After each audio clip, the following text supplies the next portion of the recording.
নদী আর তো মুঠো চাল ফেলে দে হাড়িতে।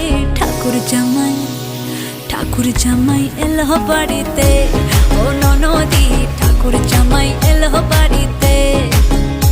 বলি ও ননদি আর তো মুঠো চাল ফেলে দে হাড়িতে।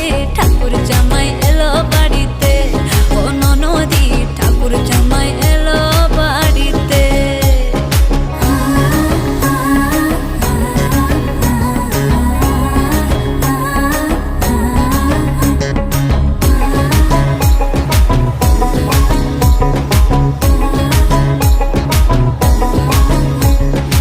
স্টেশনের বাবুর মতো মিষ্টি পান খেয়ে, স্টেশনের বাবুর মতো মিষ্টি পান খেয়ে, দেখেন তোরে দেখছে কেমন ট্যাপে টিপে